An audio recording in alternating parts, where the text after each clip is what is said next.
আচ্ছা বন্ধু, একটা জিনিস খেয়াল করছো তুই? কি? এই যে পাথরটা মারলাম, এটা বাইশানা থেকে ডুবে গেল কি আর রে? তুই কি প্রশ্ন করলি? মাথাটা তো খারাপ করে দিলি। এরপর তোর আমি সহজভাবে বুঝাই। একটা পাথর, এটা হলো একটা ঘন জিনিস। আর পানি, এটা একটা তরল। আচ্ছা, এর আগে তুই কোন বিষয় নিয়ে পড়াশোনা করছ? সায়েন্স না কমার্স?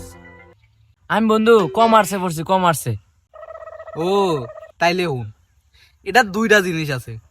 একটা হইলো এই পাথরটা অনেক বার, ওজনের কারণে এটা ডুবে গেছে।